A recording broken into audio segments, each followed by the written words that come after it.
Allamanda গাছ, আমি হয়তো নামটা ঠিকঠাকই বললাম। এগুলোকে অ্যালামন্ডা ফুলই বলা হয়। সাধারণত এই ফুল বর্ষাকালে হয়, কিন্তু এখনও শীতের আগে পর্যন্ত একটু দূর থেকে দেখাই গাছটায় কি পরিমাণ ফুল আসে। এখনও পর্যন্ত প্রচুর ফুল আসে, আর ফুলগুলো না হালকা রোদে দেখতে ভীষণ সুন্দর লাগছিল, তাই ভাবলাম আপনাদেরকে দেখাই। প্রচুর ফুল আসে। টবে লাগানো রয়েছে আমাদের এই গাছটা, আর শীতকাল আসছে বলে অল্প অল্প পাতা সবুজ হতে হলুদ হতে শুরু করেছে।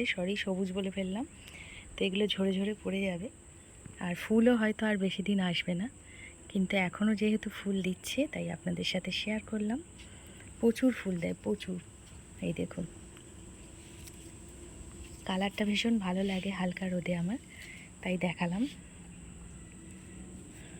কিন্তু ওই বেলি ফুল না জুঁই ফুল যেটা আছে না, সেই গাছে কিন্তু আর ফুল নেই। এই যে এটা, এই গাছে আর ফুল আসছে না, কিন্তু অ্যালামন্ডা গাছে প্রচুর ফুল আসছে, প্রচুর। ভেতরে ভেতরে ভেতরে প্রচুর ফুল। টবে যে এত ফুল হয় সেটা না দেখলে আপনারা বিশ্বাস করবেন না। পুরোটাই মায়ের যত্ন, আর কিছুই নয়।